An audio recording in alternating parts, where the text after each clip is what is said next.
Hi, I'm Nikki, the Obsessive Bookseller. Welcome to my channel. Today, I would like to review the Quest for Heroes Duology, The Coward and the Warrior by Stephen Aryan. First of all, I love these editions. This is what initially drew me to the series. Covers are everything. I read The Coward back in December with my patrons for book club and really enjoyed the story. The writing style is something worth pointing out. It's very flowing, it's very fun. It's one of those books where if you pick it up, you just know you're going to have a good time with it. I'm not quite sure what the X factor is about it. Like, my analytical writing self wants to kind of dive deeper into it and figure out why it's working so well and maybe apply that to my own writing because it's really well done. I don't usually point out the writing style by itself as something worth noting, but it just had that little bit of X factor here. Now, this was a very typical companion gathering going on an adventure type of story, but it did have a little bit of a twist. It starts out at the beginning in the aftermath of something that, like, pivotal that had already happened to the character. The big adventure has already gone down and we are dealing with the aftermath.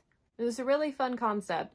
And I think my favorite thing about the story was kind of the exploration of what a coward is and deciding for myself whether or not I view the main character in such a light, given the circumstances. It was a really subtle but interesting exploration. There's also a really cool enigma of a character in here. It's a non-human protagonist.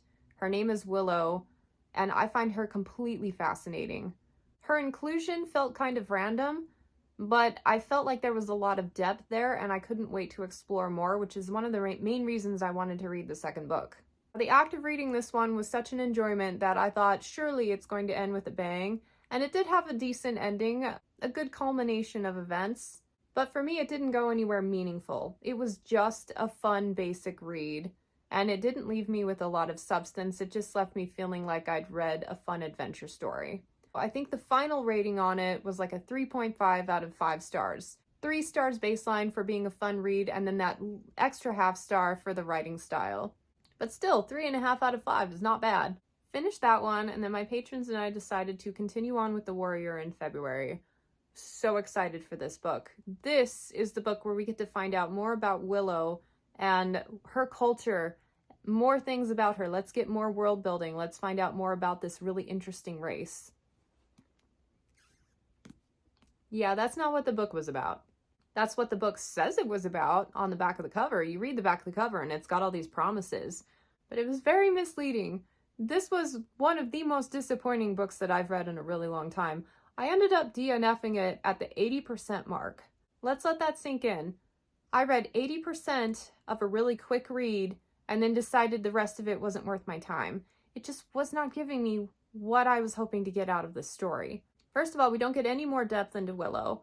The story is basically Willow explaining a problem, them talking about the problem, them traveling a little bit and talking more about the problem, them camping for a little bit and, talking more about the problem, but no actual, like, real fast plot progression. But then if you're going to travel to Willow's home world, I want to see some details on what makes it different from any other human society. But this is a very mild spoiler, we do get to a town, but there's no description of the town itself. None. Like, oh, we're at a town. But then additionally, nothing on top of that indicates how it's any different than one of the human societies.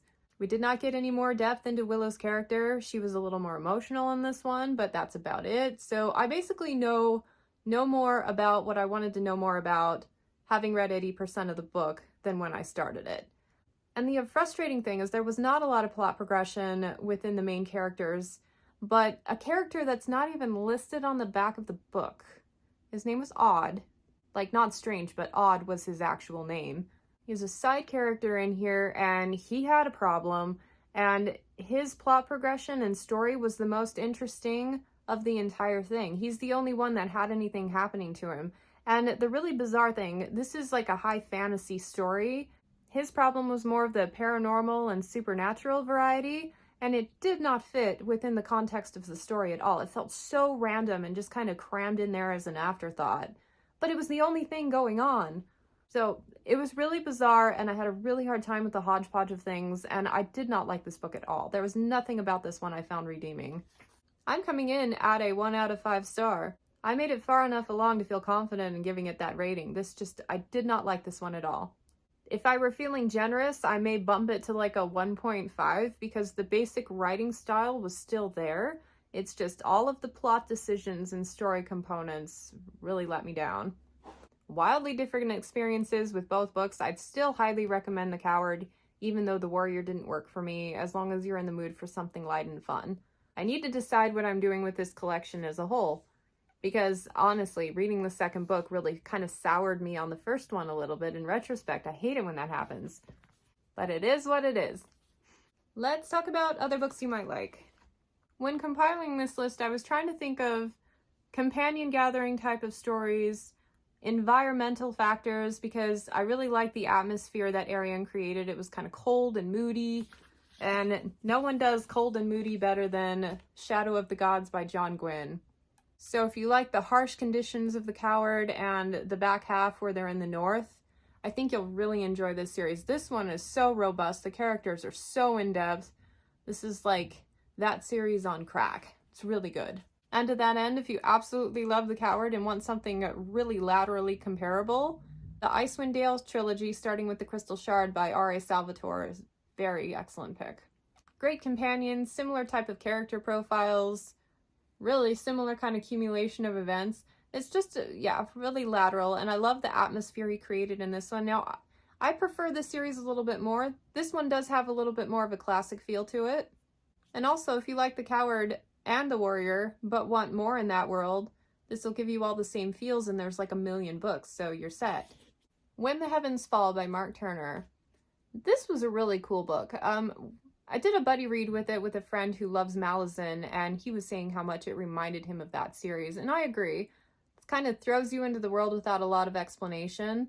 I think I'm pitching this one as similar because it gives you kind of the same vibes of mood. It's kind of off the beaten path and kind of a weird story, but in a good way. If you like The Coward for a bit of the unconventionality, this is a great pick. Kings of the Wild. If you like The Coward, but you wanted it to be a little funnier, here you go.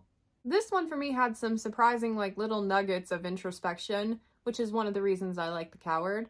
But on top of that, it was just funny. It may not be everybody's type of humor, but for me it kind of worked. Beat up, cranky old men, having to get the band back together and go on an adventure. It's just a lot of cheek. I think it'll give you similar vibes and hopefully it'll make you laugh. Blood of an Exile by Brian Naslund. If you like The Coward but you wanted the adventure aspect of it expanded on and a few more battle scenes, a lot more tension. So far this has been a very comparable series, only I like this one a bit more. And this one has dragons. That's an extra star right there. Thanks so much for joining me for this review. I want to take a minute to thank my patrons. Thank you for reading this series with me, commiserating with me on it, and for just being there to keep me motivated. You guys are awesome. Thanks for watching, and I hope to catch you next time. Bye.